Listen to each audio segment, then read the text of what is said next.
Hello friends, welcome to your own channel civils तैयारी। आज date है 6 मई 2020 और आज का कॉम्प्रिहेंसिव न्यूज़ एनालिसिस शुरू करने से पहले हम डेली आंसर राइटिंग चैलेंज के क्वेश्चंस देखेंगे और उन क्वेश्चन को आज के आर्टिकल से सॉल्व करेंगे। तो पहला क्वेश्चन है, कोविड-19 has exposed the fundamental errors in our modern socio economic setup, analyse. ये क्वेश्चन हम द हिंदू के एडिटोरियल से डिस्कस करेंगे। जब हम देख रहे होंगे एडिटोरियल, तब मैं आपका ध्यान इसकी तरफ आकर्षित दोबारा करूंगी। आपका सेकंड क्वेश्चन है, draft EIA rules 2020 are not only undemocratic but also circumvent the environmental concerns, analyse. मतलब जो नए ड्राफ्ट EIA के नियम हैं वो न केवल अलोकतांत्रिक हैं बल्कि पर्यावरण संबंधी चिंताओं को भी दरकिनार करते हैं, तो इसका हमें विश्लेषण करना है। अगेन ये वाला आपका जो आंसर होगा ये हम आज के फर्स्ट आर्टिकल से लेंगे और ये हमने EPW से आर्टिकल उठाया है, तो यहाँ से इसका हम आंसर निकालेंगे। तीसरा जो आपका क्वेश्चन है वो है, what should be the short term, medium term and long term economic support plan to minimise the economic impacts of कोविड-19। तो ये बहुत अच्छा आज आर्टिकल आया था इंडियन एक्सप्रेस में और ये हमारी एक रिटायर्ड IAS ऑफिसर के द्वारा लिखा गया है कि किस तरह से हमें इकोनॉमिक प्लान्स में अल्पविधि में क्या क्या हमें इकोनॉमिक स्टिमुलस देना चाहिए, मध्यम विधि में क्या स्टिमुलस होना चाहिए और दीर्घकालिक हमें क्या इकोनॉमिक रिवाइवल प्लान अपनाना चाहिए जिससे कि हम इकोनॉमी को जो है रिवाइव कर सकें। तो ये तीनों आर्टिकल्स आज के बहुत अच्छे हैं और इनसे अच्छे क्वेश्चंस भी बन सकते हैं। तो चलिए टाइम वेस्ट किए बिना जल्दी से हम आर्टिकल्स को देखते हैं। इससे पहले कि मैं आर्टिकल शुरू करूं, मैं आपको याद दिलाना चाहूँगी कि आप हमारे यूट्यूब चैनल को जल्दी से, अगर आपने सब्सक्राइब नहीं किया है तो जल्दी से सब्सक्राइब कर लीजिए। ये हमारा लिंक है, यहाँ पे आप सब्सक्राइब कर सकते हैं। और इसकी अगर आपको PDF चाहिए तो आप हमारे टेलीग्राम चैनल पे आ सकते हैं। आपको जो है @सिविल्स तैयारी उसमें सर्च करना होगा टेलीग्राम में। इंस्टाग्राम पे हमारे इस चैनल को फॉलो कर सकते हैं, जैसे कि हम बहुत सारी इमेजेस वर्ल्ड मैप वगैरह की शेयर करते रहते हैं, तो वो आपको मिलती रहें।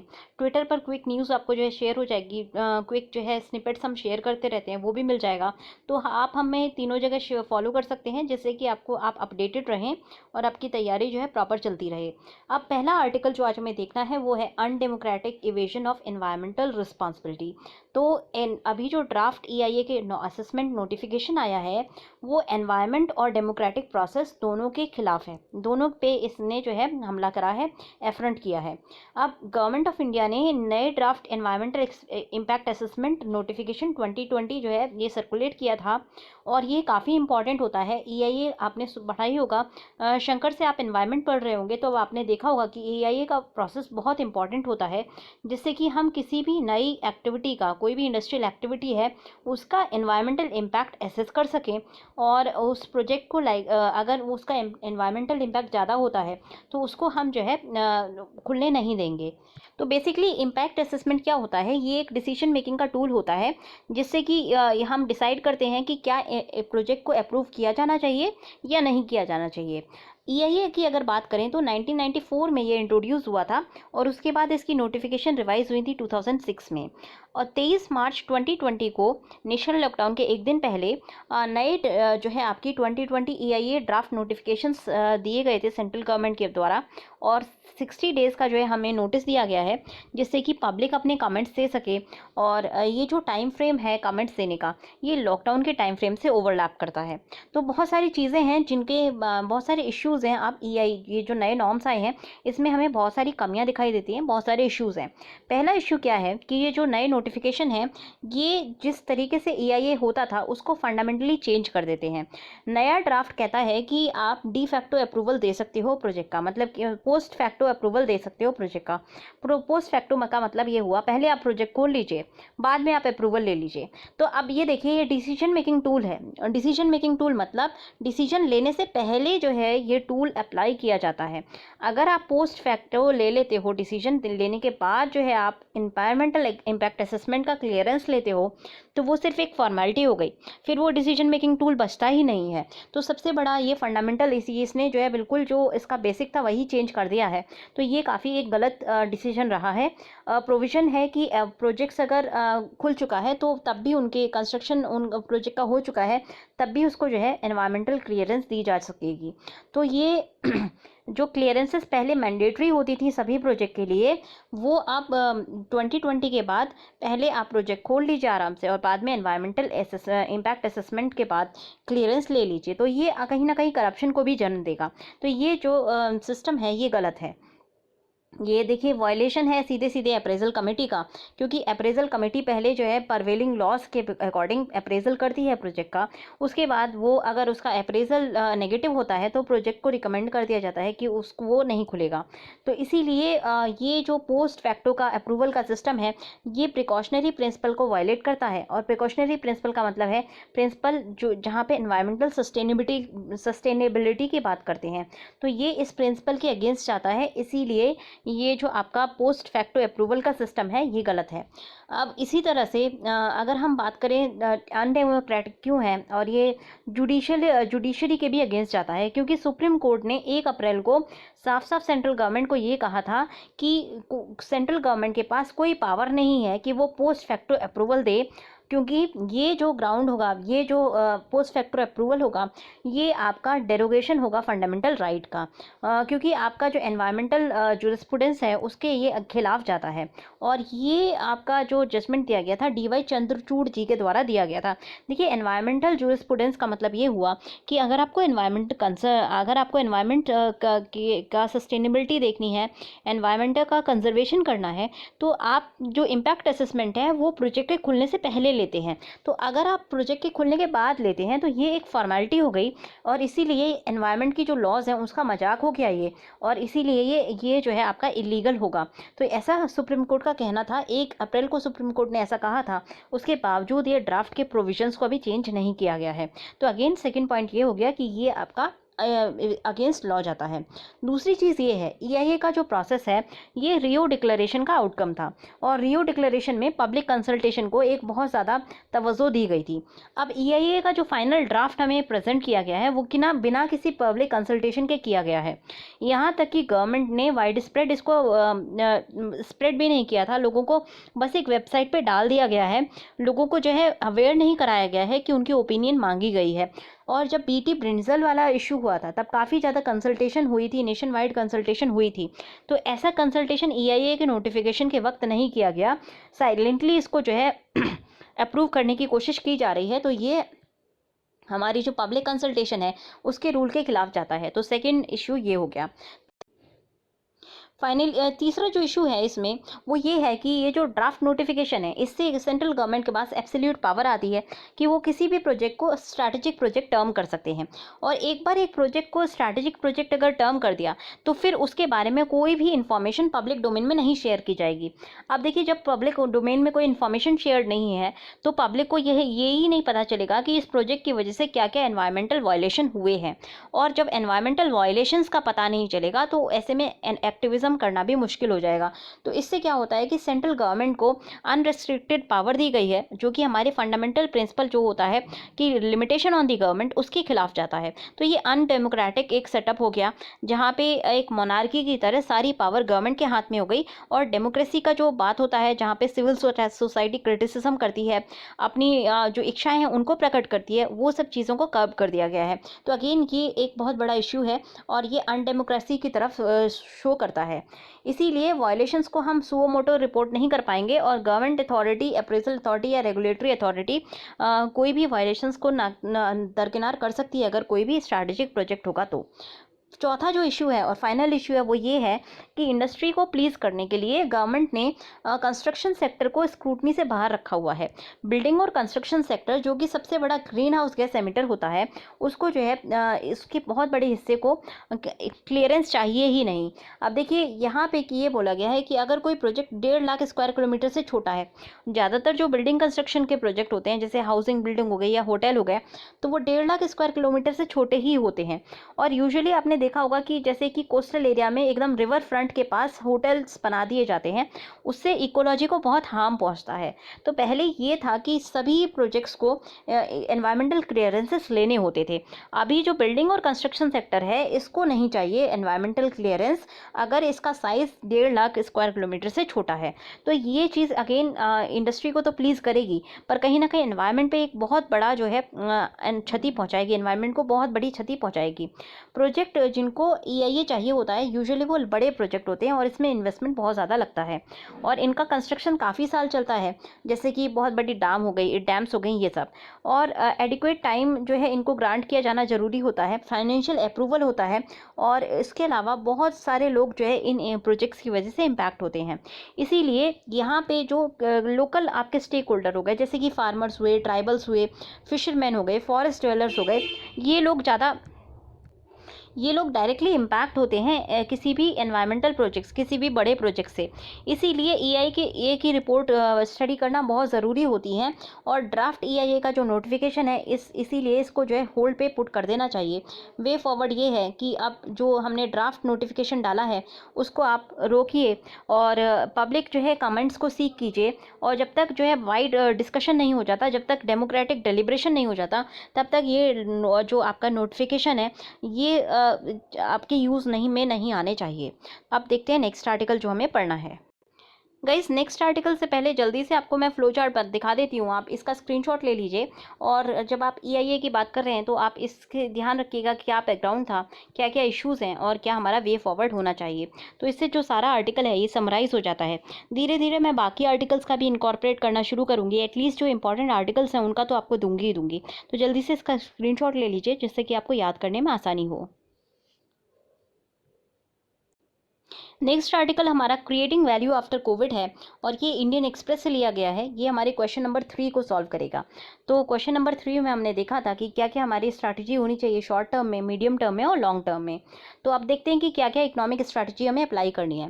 देखिए, कोविड-19 का जो पैंडमिक है ये बहुत बड़ी इकोनॉमिक अपॉर्चुनिटी है इंडियन इंडस्ट्री के लिए, अगर हम वैल्यू क्रिएशन करना चाहें और मार्केट कैप्चर करना चाहें तो। ट्रस्ट इसमें एक बहुत बड़ा इंग्रेडिएंट होगा और ट्रस्ट बिल्ड करने के लिए आपको प्रोडक्ट की क्वालिटी अच्छी रखनी होगी, क्वालिटी एश्योरेंस प्रोटोकॉल्स रखने होंगे और इंडस्ट्रियल प्रोसेस में क्वालिटी को जो है एक मेन वो देना पड़ेगा, हमें जो है काफ़ी बड़ा रोल प्ले कराना पड़ेगा। गवर्नमेंट ने बहुत सारे इकोनॉमिक मेजर्स ऑलरेडी अनाउंस किए हैं जिससे कि इकोनॉमी को कंसोलिडेट किया जा सके, पर ये मेजर्स जो है अभी प्रोडक्टिविटी को रैंप अप करने में हेल्प नहीं करेंगे और इसमें हमें मदद करने की ज़रूरत है। इकोनॉमी को जो है अलग अलग टाइम फ्रेम्स में, मतलब शॉर्ट टर्म में, मीडियम टर्म में और लॉन्ग टर्म में हेल्प चाहिएगी गवर्नमेंट की तरफ से। अब देखते हैं शॉर्ट टर्म में क्या क्या हेल्प चाहिए। शॉर्ट टर्म में जो है लिक्विडिटी पोजीशन हमें बिजनेस की सही करनी है, मतलब कैश इन हैंड ज़्यादा होना चाहिए। तो अभी ऑलरेडी जो हो चुका है उसके बियॉन्ड हमें कैश इन हैंड गवर्नमेंट के लोगों के हाथ में डालना होगा। इसके लिए हमें क्या करना होगा कि पेमेंट्स ऑफ गुड्स और सर्विसेज जो ऑलरेडी कर चुकी है गवर्नमेंट, उसका पेमेंट हमें गवर्नमेंट को अभी तुरंत करना होगा, क्योंकि गवर्नमेंट एक बहुत बड़ी परचेजर होती है और गवर्नमेंट पेमेंट्स बहुत बाद में करती है। तो पहली चीज़ क्या है, जो बिजनेस से गवर्नमेंट ने जो भी पेमेंट्स किया, जो भी परचेजिंग की है उसका इमीडिएट पेमेंट रिलीज़ करना चाहिए। और गवर्नमेंट इस मामले में काफ़ी लैक्स रही है और ये जो है गवर्नमेंट 25 से 40% ज़्यादा नहीं देती है टेंडर्स का इमिडिएटली, तो ये देना ज़रूरी है। ये गवर्नमेंट परचेजिंग को हमें इंश्योर करना है कि परचेजिंग जब भी गवर्नमेंट करती है, और ये हमें पॉलिसी बनानी होगी, जो भी गवर्नमेंट ने परचेजिंग की है 45 डेज़ के अंदर जो है परचेज जितना भी ड्यूज़ है गवर्नमेंट को क्लियर कर देना चाहिए, क्योंकि इससे जो है इंडस्ट्रीज़ जो होती हैं, बिजनेसेस का जो एक स्ट्रेस हो जाता है वो रिड्यूस हो जाता है और इससे रिजल्ट काफ़ी रिमार्केबल भी होते हैं, क्वालिटी भी अच्छी गवर्नमेंट को मिलती है, दूसरा बिजनेस को भी काफ़ी हेल्प होती है। तो यहाँ पे एक केस स्टडी में ये राइटर बताती हैं, ये एक IAS ऑफिसर हैं, अपने टर्म के टाइम पे इन्होंने जो प्रोक्योरमेंट प्राइस था मेडिकल गुड्स का, वो बताती हैं कि इन्होंने जब 45 डेज़ के अंदर जो है पेमेंट कर दिया था गवर्नमेंट के द्वारा, तो 25% जो है मेडिकल गुड्स का दाम गिर गया था। गवर्नमेंट भी परचेज़ करती थी स्टेंट्स को और गवर्नमेंट की जो पेमेंट होता था वो काफ़ी दिन लगते थे पेमेंट में, तो इसीलिए पहले जो स्टेंट की कॉस्ट होती थी मार्केट में वो 64,000 थी। जब इनकी पॉलिसी के बाद 45 डेज़ के अंदर ये लोग पेमेंट करने लगे, गवर्नमेंट पेमेंट करने लगी, तो कॉस्ट जो है स्टेंट की 23,500 हो गई। तो आप ये देखिए कितना ज़्यादा कॉस्ट में गिरावट आ जा रही है। पहले क्या होता था, जब गवर्नमेंट पे नहीं करती है तो जो प्रोड्यूसर होता है वो इस बर्डन को बाकी कंज्यूमर्स के ऊपर शिफ्ट कर देता है और इसी वजह से कहीं ना कहीं प्राइसेस में बहुत ज़्यादा ओवर प्राइसिंग हो जाती है चीज़ों की। अगर गवर्नमेंट टाइम पे करती रहे तो चीज़ों का प्राइस गिरेगा, तो इससे जो है पूरी इकोनॉमी को जो है फ़ायदा होगा।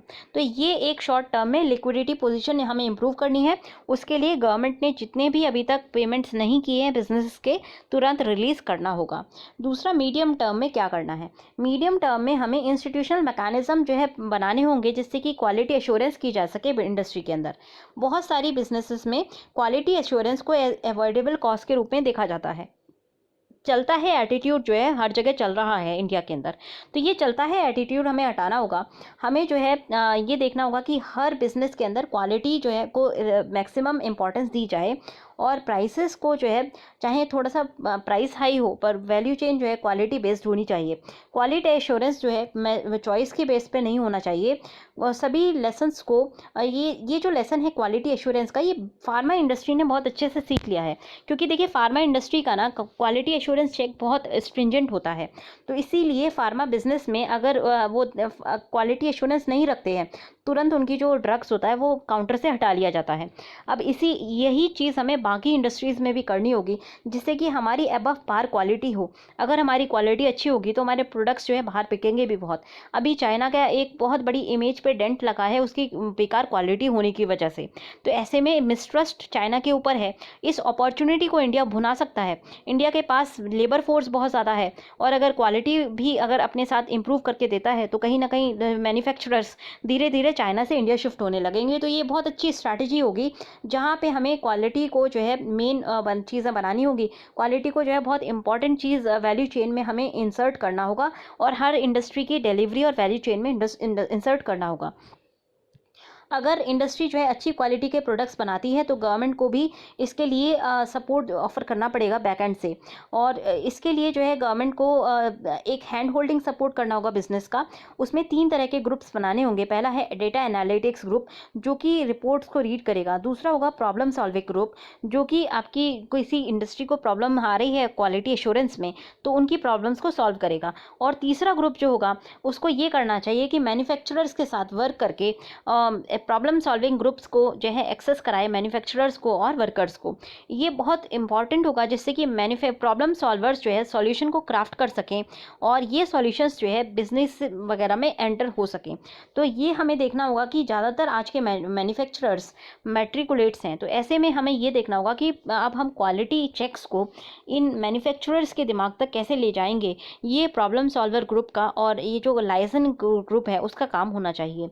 लॉन्ग टर्म में हमें जो मेजर लेना होगा, वो हायर एजुकेशन सिस्टम को हमें जो है फ्री अप करना होगा, और इसका कांस्टेंट माइक्रो मैनेजमेंट करना होगा। मतलब हमें जो है कॉलेजेस की ऑटोनॉमी देनी होगी। उनको जो है ग्रांट्स मतलब ग्रांट्स उनको मिलती रहें, पर उनको ऑटोनॉमी दी जाए, जिससे कि एक इनोवेशन का इकोसिस्टम इंडिया के अंदर क्रिएट हो सके। कॉलेजेस को कहना होगा कि उनको परफॉर्मेंस कॉन्ट्रैक्ट साइन करने होंगे ग्रांट के एवज में। मतलब अगर वो परफॉर्मेंस अच्छी रखते हैं तो उनको ग्रांट मिलती रहेगी।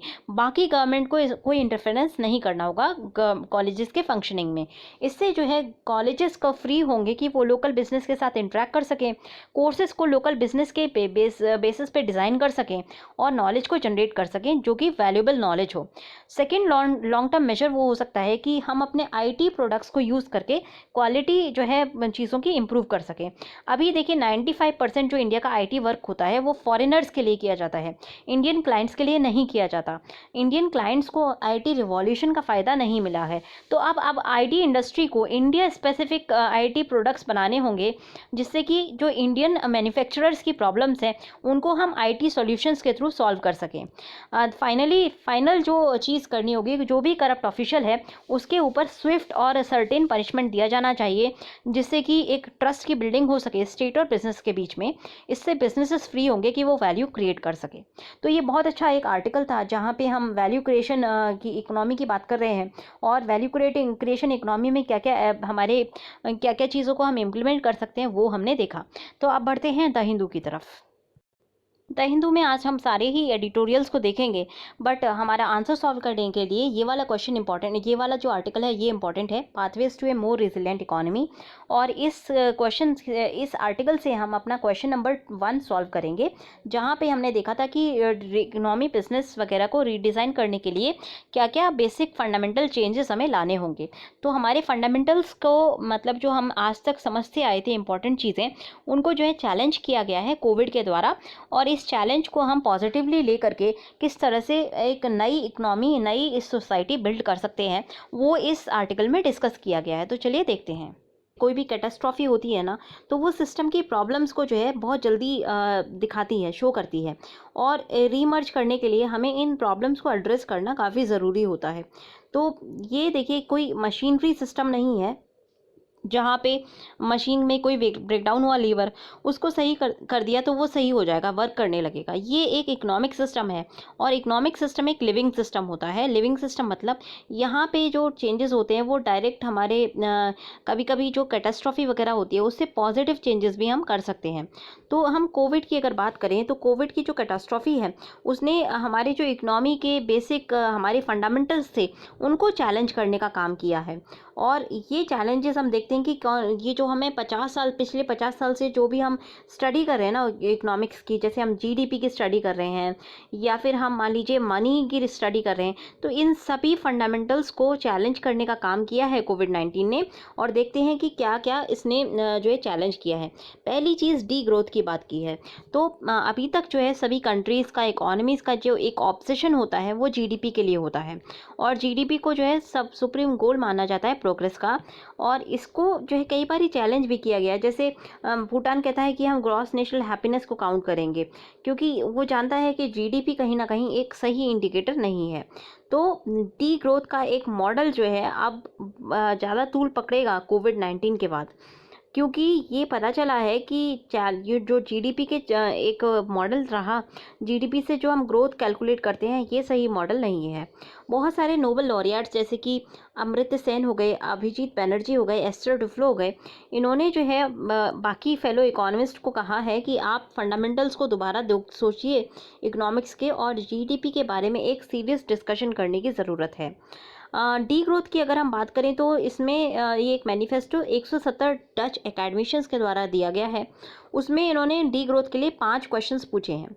मतलब पहला क्वेश्चन ये है, क्या हमारा गोल होना चाहिए प्रोग्रेस के लिए, और गोल्स को जो है हमें रीसेट करना चाहिए। तो रीसेट करने के लिए 5 क्वेश्चन पूछे जाएंगे। हमें क्या चीज़ एस्पायर करनी चाहिए, और हम उस चीज़ को एस्पायर करने के लिए क्या क्या मेजर्स अपनाएंगे, कि और हम वहाँ पर कैसे पहुँचेंगे। अगर हम इनको जो है एड्रेस करते हैं इन क्वेश्चंस को, तो हम डी ग्रोथ की तरफ बढ़ सकते हैं। दूसरा है बाउंड्रीज़ की वैल्यू जो है बढ़ गई है। अभी जो हाइपर एक ग्लोबलाइजेशन का फेज़ आया था, और उसमें जो है कहीं ना कहीं कंट्री इकनॉमीज़ हो गई या कंपनीज़ हो गई, वो बाउंड्रीज़ को प्रेफर नहीं करती थी, क्योंकि जितनी बाउंड्रीज़ होती थी, जितनी रेस्ट्रिक्शन होती थी, उतनी ज़्यादा उनकी जो प्रॉफिट की एक एबिलिटी होती है वो रिड्यूस हो जाती थी। अब कोविड पैंडमिक ने शो किया है कि बाउंड्रीज़ बहुत ज़रूरी हैं, और बाउंड्रीज़ अगर रिमूव कर देते हैं ग्लोबल ग्रोथ में, तो कहीं ना कहीं बहुत सारी चीज़ें जो है हैम्पर हो जाती हैं। देखिए, सिस्टम थ्योरी क्या कहती है कि सब सिस्टम, किसी कॉम्प्लेक्स सिस्टम के अंदर जो सब सिस्टम होते हैं उनके आसपास अगर बाउंड्रीज़ होती हैं तो सब सिस्टम की इंटीग्रिटी मेंटेन रहेगी और वो इवॉल्व कर पाएंगे। अब अगर हम वर्ल्ड इकॉनमी की बात करें तो वर्ल्ड इकॉनमी के अंदर जो सारी कंट्रीज़ हैं वो अलग अलग सब सिस्टम्स हैं, और वर्ल्ड एक कॉम्प्लेक्स सिस्टम है। तो इसीलिए सिस्टम्स थ्योरी अगर आप लगाते हैं तो हर एक जो कंट्री है उसकी अपनी बाउंड्रीज़ होनी चाहिए, और इन बाउंड्रीज़ की अखंडता जो है, इंटीग्रिटी जो है, इंश्योर की जानी चाहिए। बट ऐसा हो नहीं रहा है ग्लोबलाइज्ड वर्ल्ड में, और ग्लोबलाइज्ड वर्ल्ड में ऐसा ना होने की वजह से सारी कंट्रीज़ अलग अलग स्टेज ऑफ डेवलपमेंट में हैं। इसीलिए कुछ कंट्रीज़ को डिस्प्रपोर्शनेटली हाई बेनिफिट मिल जाता है, और बाकी कुछ कंट्रीज़ को डिस्प्रपोर्शनेटली हाई लॉसेस होते हैं। तो इसीलिए कहीं ना कहीं इस बारे में बहुत बार बातें छिड़ी हैं, और डेवलपिंग कंट्रीज़ हमेशा जो है डेवलप्ड कंट्रीज़ को दबाव बनाती हैं कि वो उनके डेवलपमेंटल प्रोग्रेस में थोड़ी मदद करें, बट ऐसा जो है फोर्थ कमिंग नहीं हो पाता है। अब कोविड-19 ने बाउंड्रीज़ की इंपॉर्टेंस को एक्सपोज कर दिया है। ना हमारी वर्ल्ड इतनी इंटरकनेक्टेड होती, ना ही हम चाइना से जो केसेस हैं उनको इंपोर्ट करके इतना ज़्यादा टॉल देखते ह्यूमन हेल्थ के टर्म्स में। तो इसीलिए कोविड-19 ने एक रीज़न दे दिया है कि हमें सफिशिएंट बाउंड्रीज़ हम जो है मेंटेन करें इंटरनेशनल लेवल पर। और तीसरी चीज़ जो अभी एक चीज़ सामने आई है वो गवर्नमेंट गवर्नेंस को लेकर के आई है। Government is good. तो एक रोनाल्ड रीगन का डिक्टम था, government is not the solution, government is not is the problem. मतलब गवर्नमेंट सॉल्यूशन नहीं है, गवर्नमेंट प्रॉब्लम है, ऐसा पहले बोला गया था। और इसी फंडे पे काम करते हुए काफ़ी साल जो है कंट्रीज़ ने इसी चीज़ को, इस स्पेसिफिकली अगर हम बात करें कैपिटलिस्ट इकोनॉमीज़ की, तो उन्होंने जो है जो भी गवर्नेंस है या गवर्नमेंट है उसकी एफ़र्ट्स को हमेशा उसकी एफ़र्ट्स में टांग अड़ाने की कोशिश की है। और आज वही कंपनीज़ जो है गवर्नमेंट के सामने लाइन लगा के खड़ी हैं, जिससे कि गवर्नमेंट उनको बेल आउट कर सके, उनको बेल आउट पैकेजेस दे सके। तो गवर्नमेंट का जो एक इम्पॉर्टेंस है वो काफ़ी हाईलाइट हुई है कोविड-19 के पैंडेमिक्स को लेकर के।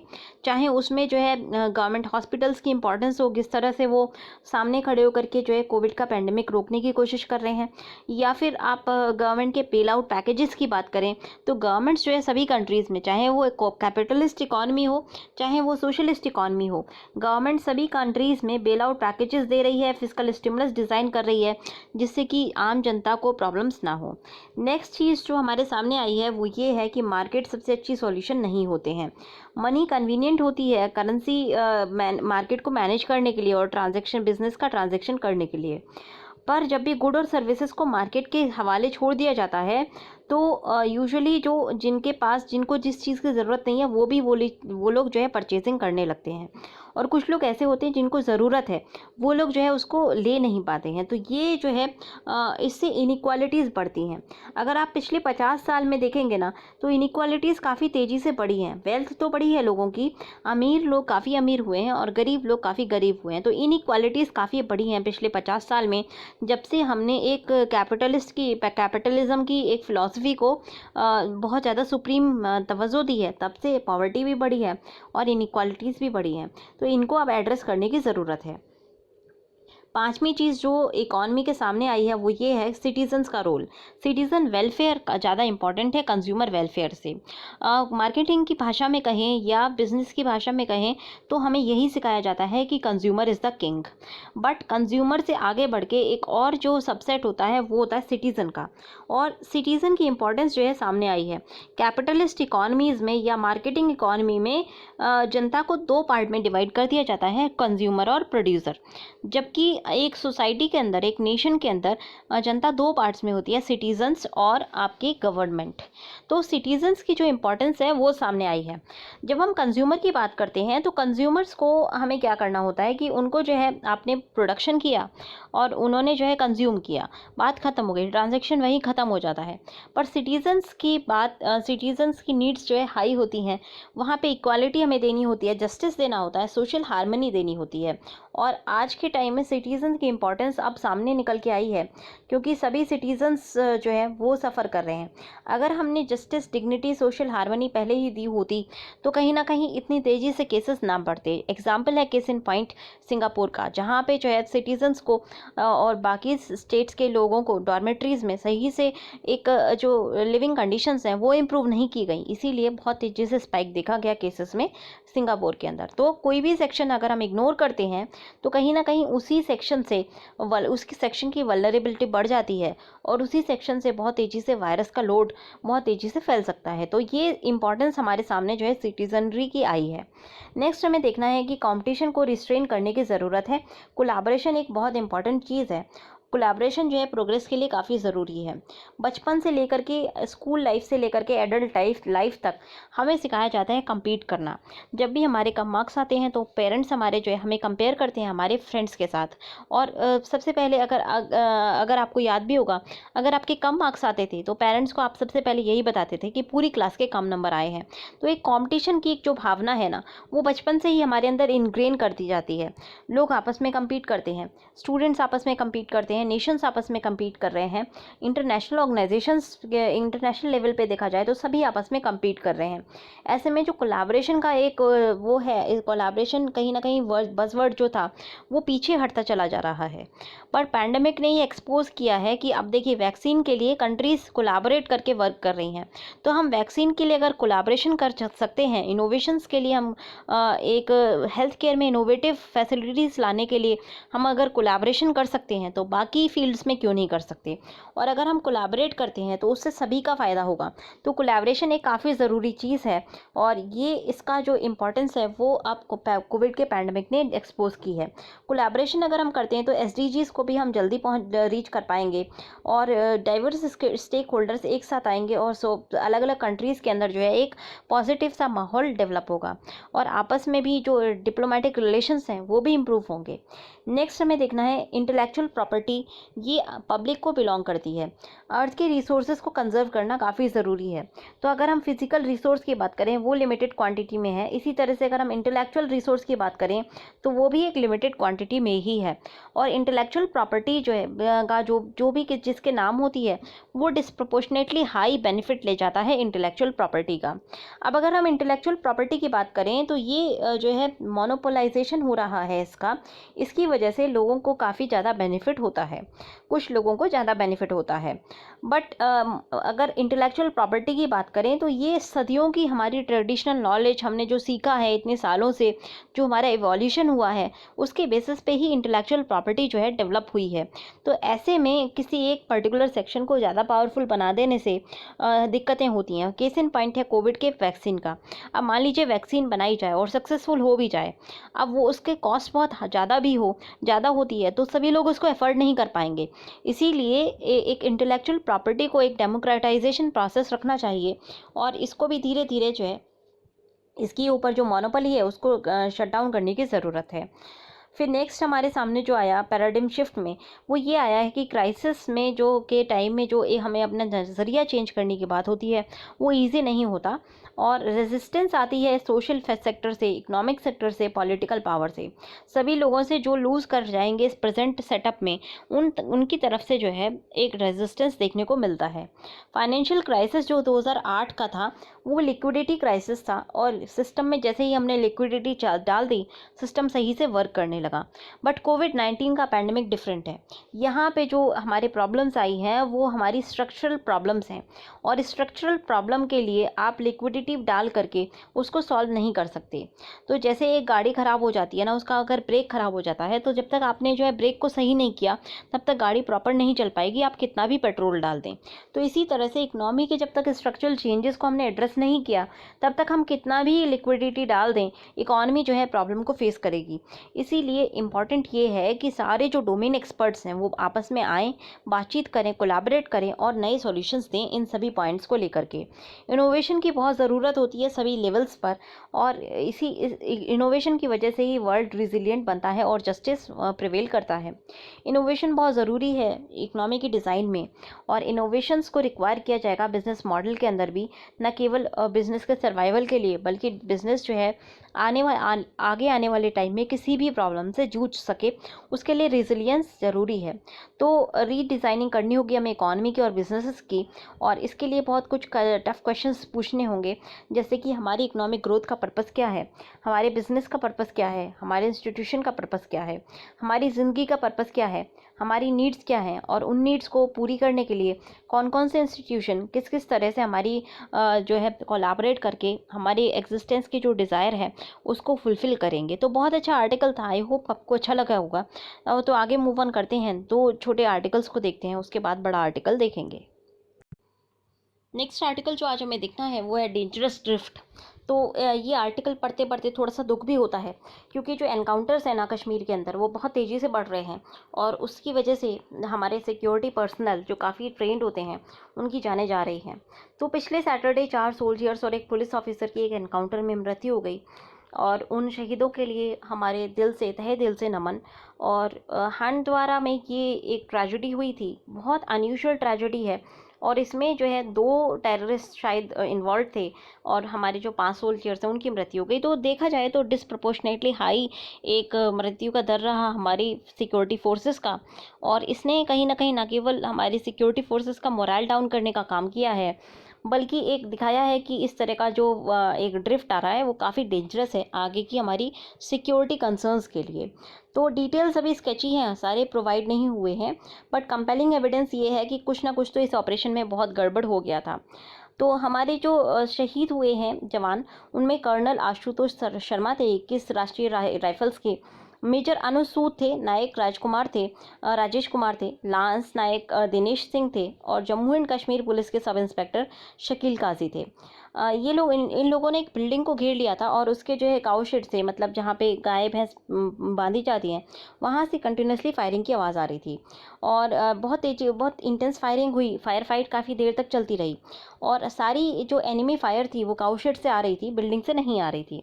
फिर उसके बाद बहुत देर तक जो है कोई कोई कुछ बोला नहीं, चुप्पी थी और टीम ने मतलब अप्रोच करने की कोशिश की। ये 5 लोग अभी मतलब ये जो 5 लोगों का नाम लिया है हमने, ये पांचों हमारे शहीद बिल्डिंग के अंदर चले गए थे और बाकी टीम बाहर थी।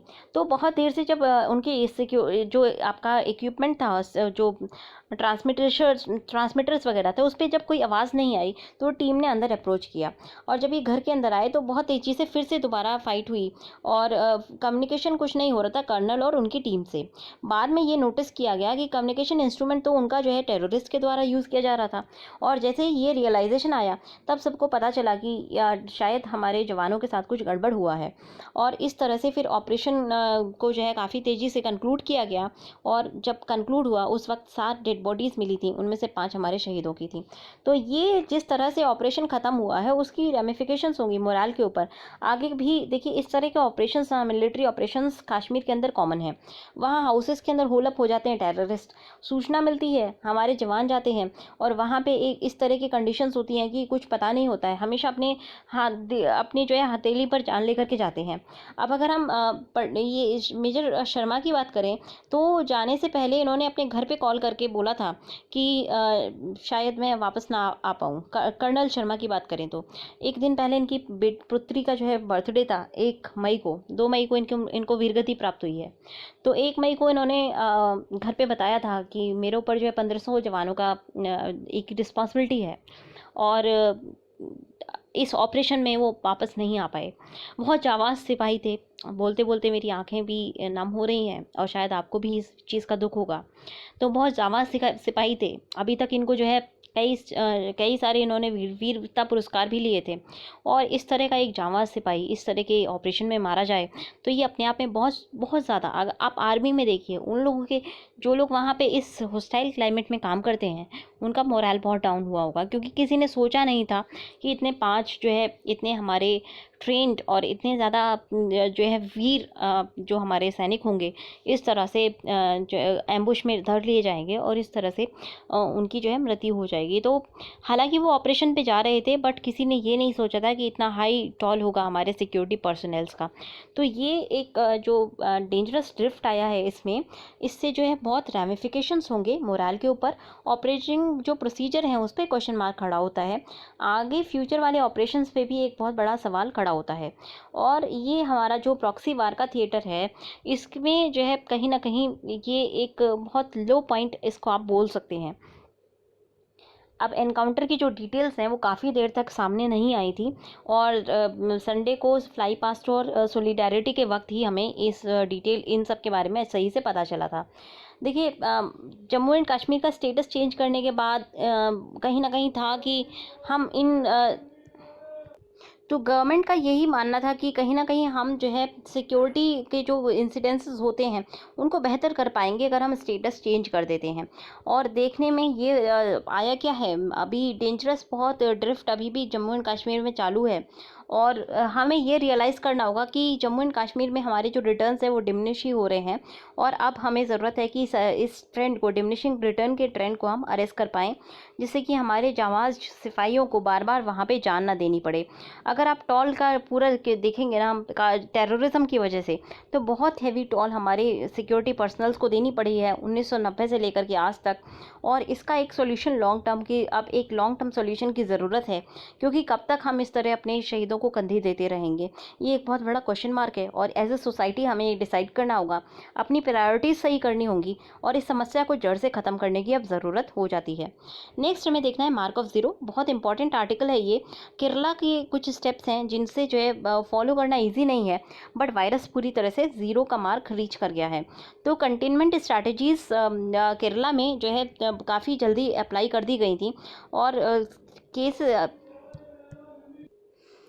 तो केसेस वहाँ पे अब काफ़ी कम हो गए हैं। अगर हम मई की बात करें तो मई पहले 1 मई को केरला से एक भी केस रिपोर्ट नहीं हुआ। फिर 3 और 4 मई को भी केरला से एक भी केस रिपोर्ट नहीं हुआ है। तो 0 फ्रेश केसेस हैं 3 दिन में मई के अंदर। और ये हो सकता है बाद में केसेस बढ़ भी जाएं, बट फिलहाल तो यही दिखाई देता है कि केरला ने वायरस को कंटेन करने में एक बहुत सक्सेसफुल स्ट्रैटेजी अपनाई है और वायरस क्लियरली हारता हुआ नज़र आया है केरला के अंदर। अप्रैल 22 के बाद 4 दिन लगातार कोई नया केस वहाँ से रिपोर्ट नहीं हुआ था। और बहुत केसेस की अगर संख्या देखें तो केरला से काफ़ी कम संख्या है केसेस की। उसके अलावा जो रिकवरी रेट है वो बहुत अच्छा रहा है। फैटेलिटी रेट बस 0.6% था, जबकि नेशन का जो फैटेलिटी रेट है वो 3.3% है। तो कंटेनमेंट का सक्सेस देखा जा सकता है कि केरला को अगर हम देखें कि केरला ने इतनी आसानी से कैसे कंटेन किया, तो वो सबसे पहला रीज़न ये था कि केरला ने सेंटर की डायरेक्शन का वेट नहीं किया था। अपनी जो है लड़ाई जो है सामने से लड़ी है। उसके अलावा अगर हम केसेस की बात करें तो केरला ने जैसे ही पैंडमिक डिक्लेयर किया था 12 से 10 मार्च के आसपास केरला ने अपने सारे एजुकेशनल इंस्टीट्यूशन को शट डाउन कर दिया था। जितने भी एंटरटेनमेंट सेंटर्स थे सबको बैन शट डाउन कर दिया था। लार्ज गैदरिंग को 10 मार्च के आसपास ही बैन कर दिया था और सभी को बोला था कि वो रिलीजियस प्लेसेस को ना जाएं। उसके अलावा केरला के पास जो निपाह का वायरस था हुआ था, तो उसके टाइम पे प्रोटोकॉल्स ऑलरेडी तैयार थे, तो इन्होंने प्रोटोकॉल्स को परफेक्ट कर लिया। आईसीएमआर ने जो है स्टेट की अनपैरेलल्ड कंटेनमेंट स्ट्रैटेजी को बहुत अच्छे से सराहना भी की है और इसको केरला मॉडल का नाम दिया है। बट केरला अभी भी ये नहीं कह सकता कि वो अपने जो गार्ड है उसको लो डाउन कर ले, क्योंकि उससे क्या हो सकता है कि जो वीकेस्ट लिंक हो सकता है वहाँ से दोबारा जो वायरस का स्पाइक होने का खतरा बढ़ जाता है, जैसा कि सिंगापुर में हुआ था। तो इसीलिए केरला के पास एक अच्छा हेल्थ केयर सिस्टम है। प्राइमरी हेल्थ केयर से लेकर के सेकेंडरी हेल्थ केयर से लेकर के बॉटम अप अप्रोच देखें तो पूरा एक अच्छा हेल्थ केयर सिस्टम है। और वहाँ पे केरला के अंदर जो है जितना भी प्रोटोकॉल्स होते हैं, जो भी समझाए जाते हैं प्रोटोकॉल्स एपिडेमोलॉजी में, मतलब कोई भी इन्फेक्शियस डिजीज़ में जो प्रोटोकॉल्स बताए जाते हैं वो सभी केरला ने फॉलो किए थे। उसके अलावा अपने हेल्थ केयर इंफ्रास्ट्रक्चर को यूज़ करके और एक जो आपका जो है कोऑपरेशन में काम किया, जिसकी वजह से केरला को काफ़ी गेन्स हुए हैं। पॉलिटिकल लीडरशिप ने सामने आकर के क्लोजली इन्वॉल्व किया हुआ था। ब्यूरोक्रेसी ने भी कम्युनिटी लेवल का और लोकल कम्युनिटी का एडवांटेज लेते हुए सभी को इन्वॉल्व करते हुए वहाँ पे केरला में ये देखा गया कि लड़ाई सबने एक साथ लड़ी थी। और जब भी देखिए एक टीम वर्क होता है तो सक्सेस ज़रूर होती है। तो इसी तरह से केरला की अगर हम बात करें तो केरला में जो लोएस्ट लेवल था वहाँ से लेकर के और हाईएस्ट लेवल तक सबने एक साथ एज अ टीम काम किया था। सबका यही कंसर्न था कि पहले हमें इस वायरस को हराना है। केरला में एक्टिव इन्वॉल्वमेंट था सभी स्टेक होल्डर्स का और सबने एक दूसरे को कॉम्प्लीमेंट किया था और क्राइसिस के टाइम पे सबने एक मिलकर के काम किया और इसी चीज़ ने जो है केरला के फेवर में वर्क किया है। तो सक्सेस जो है हमेशा सोशल रिवॉल्यूशन की वजह से वहाँ पे बॉर्न आउट हुआ है। सक्सेस में एक सोशल डेवलपमेंट का भी हिस्सा है और केरला का जो मॉडल है वो उसको आसानी से फॉलो करना सभी स्टेट्स में पॉसिबल नहीं है। बट अगर सभी स्टेट्स और कंट्रीज़ केरला मॉडल को फॉलो करती हैं तो बहुत तेज़ी से कहीं ना कहीं वो अपने न केवल इस पैंडमिक को बल्कि आगे आने वाली क्राइसिस को भी आसानी से डील कर पाएंगी। और केरला ये बार बार हमें शो करता रहा है कि केरला का मॉडल किस लिए अबव पार है, क्योंकि केरला में जब फ्लड्स आए थे तब भी हमने देखा था कि फ्लड के टाइम पे भी केरला की सोसाइटी पूरी एक साथ आकर के और फ्लडिंग के को जो है कंट्रोल करने में कोशिश की थी। तो कहीं ना कहीं सिविक सोसाइटी का एक बहुत बड़ा रोल होता है किसी भी पैंडमिक में या किसी भी इमरजेंसी सिचुएशन को डील करने में। और जब पूरी सोसाइटी एक साथ खड़ी होती है तो चाहे कितना भी वायरस आ जाए, चाहे कितनी भी प्रलय आ जाए, हम एज अ ह्यूमन बीइंग दोबारा सिस्टम्स को रीबिल्ड कर सकते हैं। और शायद यही लेसन हमें लर्न करना ज़रूरी है। तो नेक्स्ट देखिए आपका है getting over pandemic stage fright. यहाँ से आप जीएस पेपर 4 के लिए और जीएस पेपर 3 के लिए कुछ केस स्टडीज़ को यूज़ कर सकते हैं। तो आप यहाँ से हम बताएंगे कि कम्युनिटी लेवल का ट्रांसमिशन कहीं ना कहीं है। तो इसमें से एग्जांपल ये जो फर्स्ट पार्ट है ना, यहाँ पे एग्जांपल दिए हुए हैं किस तरह से बहुत सारे डॉक्टर्स को जो है पैंडमिक से ये इनकी डेथ हुई थी। जैसे कि इंदौर के 2 डॉक्टर्स की बात करें या फिर एक डॉक्टर जो आपके कुरनूल में जिनकी मृत्यु हुई थी। और सभी डॉक्टर्स को जो है पेशेंट से कोविड का इन्फेक्शन हुआ था और इससे यही डिनोट होता है कि कहीं ना कहीं कम्युनिटी लेवल का ट्रांसमिशन है। तो हमारा जो कंट्री का स्टेटस है, आईसीएमआर की बात करें या हेल्थ मिनिस्ट्री की बात करें, तो बार बार जो है मेरे ऑफिशियल स्टैंस यही है कि अभी कम्युनिटी लेवल का ट्रांसमिशन नहीं हुआ है। अगर हम शुरू में ही कम्युनिटी लेवल का ट्रांसमिशन कह देते कि हो चुका है, तो शायद डॉक्टर्स वगैरह ज़्यादा सतर्क रहते। तो इस आर्टिकल में यही आर्ग्यू किया गया है। तो देखिए, कम्युनिटी ट्रांसमिशन क्या होता है। कम्युनिटी ट्रांसमिशन का मतलब ये है कि कोई पर्सन जो कम्युनिटी में है वो ऑलरेडी डिजीज़ को सफ़र करता है और उसको पता नहीं है, तो वो एक पर्सन से दूसरे पर्सन को डिजीज़ फैलाता रहेगा। इसको कम्युनिटी ट्रांसमिशन कहा जाता है। मान लीजिए ए जो है इन्फेक्टेड है और ये नोन कॉन्टैक्ट है बी का, तो एपिडेमियोलॉजी में ये कहेंगे कि बी को ए ने इन्फेक्ट किया है। पर अगर हमें कॉन्टैक्ट अननोन है, मान लीजिए मुझे यही नहीं पता कि मुझे कहाँ से इन्फेक्शन हुआ, तो मैं ये कहूँगी कि किसी ने मुझे इन्फेक्ट कर दिया।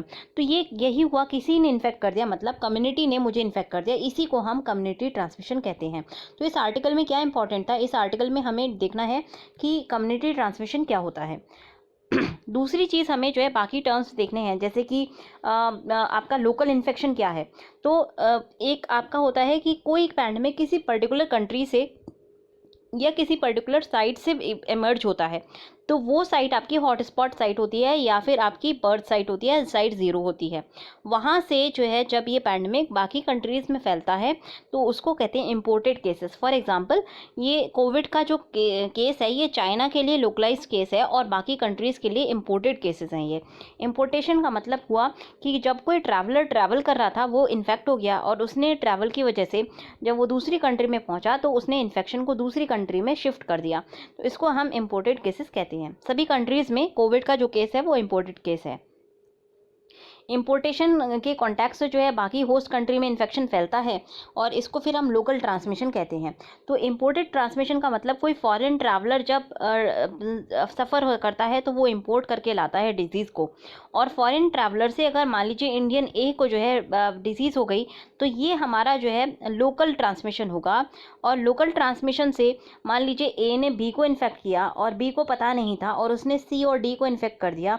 अब तो सी और डी जब इन्फेक्ट हो जाएंगे और उनको नहीं पता है कि उनको इन्फेक्शन बी से आया, तो हम ये कहेंगे कि किसी ने सी और डी को इन्फेक्ट कर दिया, तो इसको हम कम्युनिटी ट्रांसमिशन स्टेज कहेंगे। तो इंडिया में क्या कहा जा रहा है कि हम लोकल स्टेज में हैं। पर अगर हम लोकल स्टेज में हैं तो फिर इतने सारे डॉक्टर्स की मृत्यु कैसे हुई। डॉक्टर्स को इसी तरह से बहुत सारे एग्जाम्पल दिए गए हैं जहाँ पे हमें ये नहीं पता कि सोर्स ऑफ इन्फेक्शन कौन था। तो जब हम सोर्स ऑफ इन्फेक्शन को नहीं ट्रेस कर पाते तो उसको हम कम्युनिटी ट्रांसमिशन स्टेज कहते हैं। तो कम्युनिटी ट्रांसमिशन स्टेज काफ़ी नेचुरल है और इससे बचा नहीं जा सकता। इसीलिए अगर हम इसको डिक्लेयर कर देते हैं स्टेटस को कि हम कम्युनिटी ट्रांसमिशन स्टेज में हैं, तो हमारी जो सर्वेलेंस है वो बढ़ जाती है, सतर्कता बढ़ जाती है। अब इंडिया में देखिए, कम्युनिटी ट्रांसमिशन स्टेज आज नहीं 10 मार्च से 24 मार्च के बीच ही पहुंच चुकी थी, पर गवर्नमेंट ने जो है इसको डिक्लेयर नहीं किया है। क्योंकि डिक्लेयर नहीं किया है, इसीलिए मेडिकल प्रोफेशनल बाकी लोग जो है इसको इतना सीरियसली नहीं लिए और इसीलिए बहुत सारे डॉक्टर्स जो है इसकी गिरफ्त में आ गए थे। तो लाइफ ऑफ हेल्थ केयर को हेल्थ केयर के पर्सनल की लाइफ को प्रिजर्व करने के लिए स्टेटस हमें सही से एसेस करना होगा और इसमें डरने वाली कोई बात नहीं है। देखिए, अगर हम कह देते हैं कि हम कम्युनिटी ट्रांसमिशन स्टेज में हैं, इससे कोई हमारी इंटरनेशनल प्रेस्टीज डाउन नहीं होगी, बल्कि जो हमारे कंटेनमेंट स्ट्रैटेजी है वो बेहतर हो जाएगी। इसीलिए लोगों की ज़िंदगी बचाने के लिए स्टेटस को सही सही एसेस करना काफ़ी ज़रूरी होता है। कम्युनिटी ट्रांसमिशन स्टेज में हमारी जो इम्प्लीमेंटेशन स्ट्रैटेजी है वो और ज़्यादा बढ़ जाती है। इसीलिए करेजियस और स्टेप यही होगा कि हम ओपननेस के साथ अपनी नेशनल प्रेस्टीज को बढ़ाते हुए और सही सही से अपने स्टेटस का जो है सही असेसमेंट करके उसको वर्ल्ड के सामने रखें और अपनी कम्युनिटी को भी ये बताएं कि हमारे यहाँ पे कम्युनिटी ट्रांसमिशन स्टेज हो चुका है, जिससे कि लोग भी सतर्क रहें और सोशल डिस्टेंसिंग का हर वक्त पालन करें। तो आज के डिस्कशन में इतना ही। अगर आपको पसंद आया हो तो लाइक करना ना भूलें। Stay safe, stay at home. देखिए, कम्युनिटी ट्रांसमिशन अभी हमने पढ़ा है कि कम्युनिटी ट्रांसमिशन स्टेज कहीं ना कहीं हम रीच कर चुके हैं। ऐसे में आप तब तक सुरक्षित हैं जब तक आप घरों पर हैं। तो जब तक गवर्नमेंट के लॉकडाउन के इंस्ट्रक्शंस खत्म लिफ्ट नहीं होते, तब तक घर पे रहिए, सुरक्षित रहिए, ध्यान रखिए अपना। और क्योंकि हमारी जो सारी डेट्स हैं वो आगे बढ़ चुकी हैं, तो आपके पास प्रिपरेशन का टाइम है। प्रिपेयर करते रहिए, पढ़ते रहिए, अपने आप को बिल्ड करते रहिए, कुछ हॉबीज़ देखिए, राइटिंग स्किल्स अपनी इम्प्रूव कीजिए। बहुत अच्छा टाइम है जब आप राइटिंग कर सकते हैं। मैं रोज़ आपसे यही कहती हूँ, राइटिंग स्किल्स बिल्ड करते रहिए, खुद को बेहतर बनाइए, जिससे कि आप एग्ज़ाम को एक बार में ही क्रैक कर सकें। All the best, take care.